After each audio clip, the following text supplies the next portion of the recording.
Fini les prolongations dans l'espace. Les deux astronautes bloqués ces derniers mois dans l'ISS ont quitté la station. Le retour sur Terre, ou plutôt l'amérissage, vous allez nous expliquer, Sylvain Rousseau, est prévu dans quelques heures. On va peut-être commencer par rappeler le fil de l'histoire, parce que c'est vrai que ça fait 9 mois qu'on en parle. On a peut-être oublié d'où on était parti, comment tout avait commencé. Alors tout commence le 6 juin 2024, lorsque Sunita Williams et Barry Wilmore arrivent dans la Station spatiale internationale. Ils sont transportés par la capsule Starliner de Boeing, dont c'est le vol de certification, c'est-à-dire le premier vol habité. C'est le vol qui doit déterminer si cette capsule est désormais habilitée à transporter des astronautes vers l'ISS.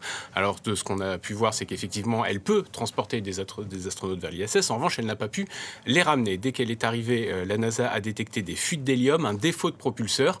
Donc, on connaît la politique de la NASA lorsque des vies humaines sont en jeu. Risque zéro. Ils ne rentreront pas avec la capsule de Boeing, même si Boeing a présenté des modèles théoriques pour expliquer à la NASA que leur capsule était capable de gérer le retour. La NASA a refusé. Boeing avait raison puisque la capsule est rentrée sans encombre, mais le risque n'en valait pas la chandelle. Donc Sunita Williams, 59 ans, Barry Wilmore, 62 ans, ils ont tous les deux fêté leur anniversaire là-haut, prennent finalement leur mal en patience pendant 3 mois avant d'intégrer l'équipe Crew 9, donc l'équipe qui devait rejoindre normalement la station spatiale. Ils participent aux mêmes expériences que n'importe quel astronaute présent dans la station. Ils participent à la vie de la station. Ils font des expériences sur le vieillissement dans l'espace, par exemple, ou encore plus original sur un satellite en bois japonais destiné justement à diminuer les débris dans l'espace.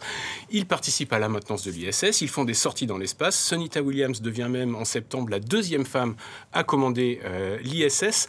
Donc finalement, ce qui a été le plus dur pour eux, en fait, ça a été l'incertitude au début de savoir quand ils allaient rentrer, et surtout l'incertitude des proches restés au sol et qu'il fallait rassurer pratiquement quotidiennement. Je vous propose d'écouter justement Sunita Williams. C'était il y a 2 jours.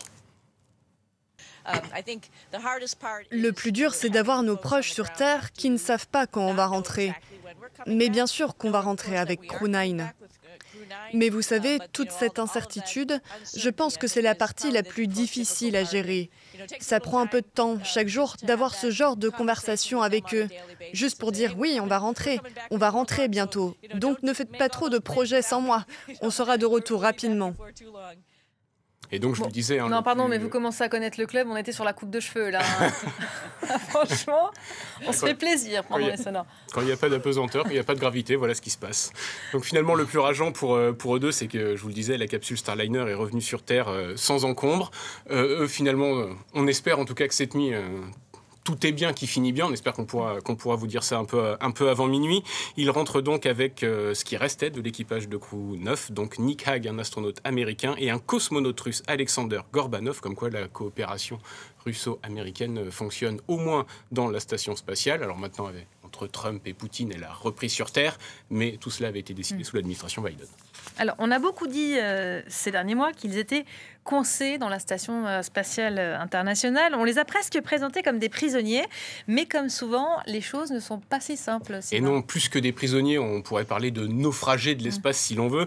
Mais pour bien comprendre pourquoi ils n'étaient pas coincés, il faut comprendre le fonctionnement de la station spatiale internationale. Vous avez toujours beaucoup d'astronautes à bord, des Russes, des Américains, le nombre peut varier, mais il y a toujours des capsules, soit Soyouz pour les Russes, soit Dragon pour les Américains, qui sont amarrés en permanence à la station spatiale et dans lesquels il y a toujours assez de place pour pouvoir évacuer la station spatiale en cas d'urgence.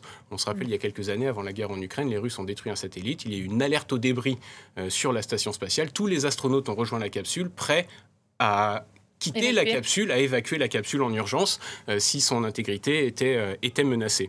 Donc finalement, il y avait toujours la possibilité pour eux de revenir sur Terre. L'autre possibilité qui existait, c'était de faire partir un vaisseau vide pour les ramener sur Terre, mais la NASA a refusé cette option pour des raisons notamment économiques. Ce qu'a décidé la NASA, c'est de prendre l'équipage qui devait arriver en suivant, donc je vous le disais Crew 9, l'équipage numéro 9, et de sortir 2 astronautes de ce dispositif et de faire finalement avec les 2 qui étaient à bord. Mais ça a aussi pu fonctionner parce qu'on était face à 2 astronautes extrêmement expérimentés. Sunita Williams, c'est 2 séjours dans la station spatiale, plus de 320 jours en orbite. Elle a même été pendant 1 an chef adjointe des astronautes de la NASA. Barry Wilmore est un ancien pilote de la navette spatiale. Il avait déjà fait un séjour dans la station spatiale. Ils ont donc pu s'intégrer parfaitement à cet équipage. Ils n'ont pas été abandonnés à leur sort comme Donald Trump et Elon Musk ont tenté de le faire croire ces derniers jours. Et alors effectivement, même si les deux astronautes ont chaleureusement remercié Elon Musk pour cette soi-disant opération de sauvetage, ils souhaitent rester loin de la politique, préfèrent mettre en avant leur préparation. Je vous propose d'écouter sur ce sujet Barry Wilmore. De mon point de vue, la politique n'a rien à voir là-dedans, rien du tout. Et je pense qu'ils seraient d'accord. Nous sommes arrivés préparés pour rester longtemps, même si on avait prévu de rester peu.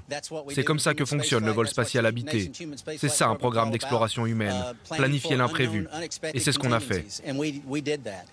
Et donc, à noter, pour reprendre la métaphore, ils ont joué les prolongations, ils ont même joué les tirs au but, mais ils n'ont pas remporté le trophée. Le séjour le plus long dans la station spatiale reste à Frank Rubio, un astronaute américain, 371 jours. Le record, toute catégorie, est russe. Valéry Polyakov, au milieu des années 90.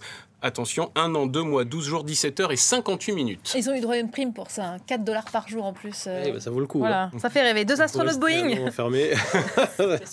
2 astronautes Boeing ramenés par une capsule SpaceX. Le camouflet est énorme pour l'avionneur américain.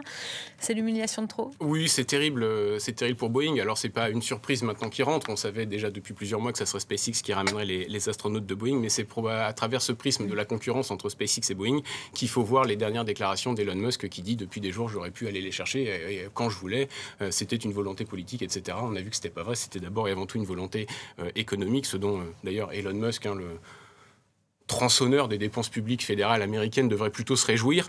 Mais voilà, pour bien comprendre l'origine de cette concurrence, il faut remonter au début du programme. En 2014, SpaceX se voit doté de 2,6 milliards par la NASA, Boeing 4,2 milliards pour justement assurer la desserte de la station spatiale. Et SpaceX, avec un budget qui pas 2 fois moins important, mais pas loin, envoie ses premiers astronautes en 2020. Boeing a donc d'ores et déjà, à minima, 5 ans de retard. On ne peut pas réellement non plus parler de concurrence. SpaceX parle de la Lune, de Mars, développe le Starship, etc. Alors Boeing n'est pas en concurrence avec SpaceX sur l'espace lointain, mais même sur l'ISS, Boeing, on le voit pour l'instant, n'y arrive pas, donc on ne peut pas vraiment parler de concurrence. Indépendamment de Starliner, on a un peu l'impression que c'est vrai que pour Boeing, depuis quelques années maintenant, on a l'impression que c'est la catastrophe à tous les étages pour cette compagnie plus que centenaire, un acteur historique de l'industrie américaine. On a des avions défectueux, des défaillances à tous les niveaux, des mouvements sociaux d'ampleur. On a 3 modèles sur 4 de leurs avions commerciaux qui sont sous enquête. Les crashs se multiplient. Le dernier, c'était en décembre dernier en Corée du Sud, même s'il semble que les premiers éléments de l'enquête semblent dédouaner la compagnie, ça reste quand même un crash encore de Boeing. Mais voilà, à ceux qui pensent que l'entreprise est en danger, que tout tangue chez Boeing, eh bien Boeing est sauvé par ses contrats avec l'armée, puisque la division Espace, Défense et Sécurité représente 1/3 de son chiffre d'affaires. Mais voilà, on comptait beaucoup sur Starliner pour redorer l'image de Boeing auprès de l'opinion publique. Ça, c'est raté. La seule chose qui maintient Boeing en vie dans la course à l'ISS, c'était tout simplement la volonté politique. Est-ce que ça sera toujours le cas sous l'administration Trump ?